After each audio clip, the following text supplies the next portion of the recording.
Shalom, founders yang dikasih dalam nama Tuhan. Saat ini saya akan mereview firman Tuhan yang saya sampaikan dalam ibadah Yud kita tanggal 30 Januari. Nah, saya mengajak kepada kita semuanya belajar dan kita sudah berdiskusi dan kita sudah sharing pada waktu itu teman-teman yang dikasih dalam nama Tuhan. Dan saya senang anak-anak muda sangat antusias ketika sharing sampai kurang-kurang waktunya ya seperti itu. Karena apa? Karena kepingin belajar untuk menjadi teladan. Nah teman-teman yang dikasih dalam nama Tuhan, saya mau berkata kepada kita semuanya saat ini, generasi muda, teman-teman sekolah kita, teman-teman kuliah kita, itu bukan hanya butuh kita layani, tapi mereka juga butuh keteladanan dari kehidupan kita. Nah oleh karena itu, ketika kita melayani mereka, pastikan kita sedang menunjukkan sikap kepada mereka, bagaimana memang hidup yang melayani, bagaimana memang hidup yang benar, bagaimana memang hidup yang sesuai dengan apa yang Tuhan perintahkan. Nah, menjadi teladan itu berarti kita menjadi contoh. Ya, menjadi contoh itu berarti menjadi role model. Menjadi role model itu berarti menjadi patokan.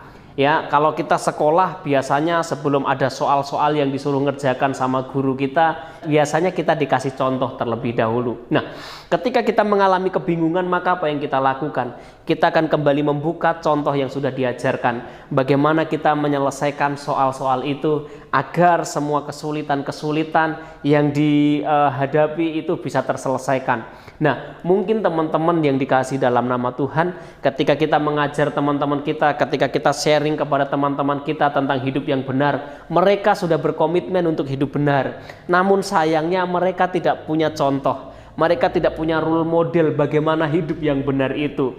Oleh karena itu teman-teman yang dikasih dalam nama Tuhan, kalau kita mau menjadi contoh, kita mau menjadi role model, kalau kita mau menjadi patokan, maka yang harus kita lakukan adalah seperti di dalam Matius 7 ayat 12 yang berkata, segala sesuatu yang kamu kehendaki supaya orang perbuat kepadamu, perbuatlah demikian juga kepada mereka.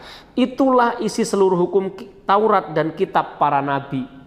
Artinya apa teman-teman yang dikasih dalam nama Tuhan? Untuk menjadi teladan, maka kita harus siap melakukan lebih dahulu apa yang kita inginkan orang lain perbuat. Ya teman-teman yang dikasih dalam nama Tuhan, saya mau mengajak kepada kita semuanya, kalau kamu mau ngajarin temanmu, kalau kamu mau mengajak temanmu hidup disiplin, ayo contohkan terlebih dahulu. Jangan kamu suka terlambat juga. Ketika kamu hendak berkata kepada temanmu, ayo rajin baca firman Tuhan, pastikan kamu juga memberi teladan bahwa kamu baca firman Tuhan setiap hari. Kalau kamu sedang mengajak kepada teman-temanmu, ayo kita berkata yang baik, pastikan kata-kata kotor pun sudah tidak keluar dari mulut kita, teman-teman yang dikasih dalam nama Tuhan. Sehingga apa? Sehingga ketika ada sebuah kebenaran yang sedang kita sampaikan dalam pelayanan kita, sehingga ketika ada sebuah pesan Tuhan di dalam pelayanan kita yang kita sampaikan kepada generasi, ketika mereka hendak mengambil komitmen melakukan itu, mereka melihat di dalam diri kita yang melayani ada sebuah keteladanan, ada sebuah contoh. Mereka mendapati kita punya perkataan yang baik, mereka mendapati kita berkelakuan yang baik, mereka mendapati kita memiliki kasih yang nyata, mereka mendapati kita memiliki hubungan yang menjaga kekudusan, teman-teman yang dikasihi dalam nama Tuhan. Namun sayangnya teman-teman yang dikasih dalam nama Tuhan, ketika kita melakukan sesuatu yang berbeda, karena kita pengen menjadi contoh yang baik, karena kita pengen menjadi teladan yang baik, terkadang kita harus mendengar perkataan yang disampaikan oleh orang lain tentang kita, bahwa kita pengen menjadi orang yang sok baik, bahwa kita mungkin dikatakan akan sok kudus, akan dikatakan sok rohani. Namun saya mau berkata kepada kita semuanya teman-teman yang dikasih dalam nama Tuhan, biasanya mereka yang menilai kita, biasanya mereka yang mengata-ngatai kita adalah mereka yang sedang tidak melakukan sesuatu yang dapat diambil oleh orang lain. Artinya di dalam kehidupan kita teman-teman yang dikasih dalam nama Tuhan, jangan hanya lemah karena engkau dikatakan hidupnya sok benar. Jangan mau lemah karena engkau dikatakan hidupmu sok kudus. Jangan mau lemah sekalipun kau dijuluki sebagai orang yang sok rohani.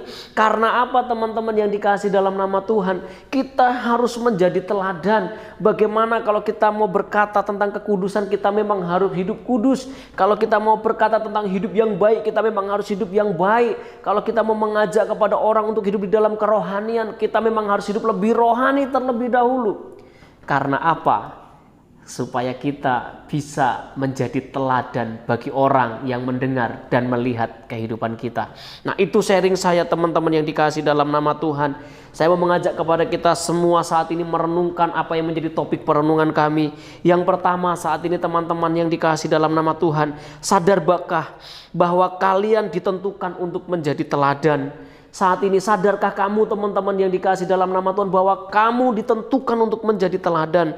Dan yang kedua, setelah kalian sadar, apakah kalian mau melakukan firman yang telah kita dengarkan dan menjadi teladan buat orang lain? Dan yang terakhir, apa yang menjadi penghalang kalian untuk menjadi teladan? Biarlah 3 pertanyaan ini menjadi perenungan buat teman-teman yang tidak ikut sharing pada ibadah kemarin. Dan sama-sama kita mengambil komitmen agar hidup kita menjadi teladan. Karena apa? Sekali lagi saya katakan, generasi ini bukan hanya membutuhkan pelayanan, tapi juga membutuhkan keteladanan. Shalom, Tuhan Yesus memberkati.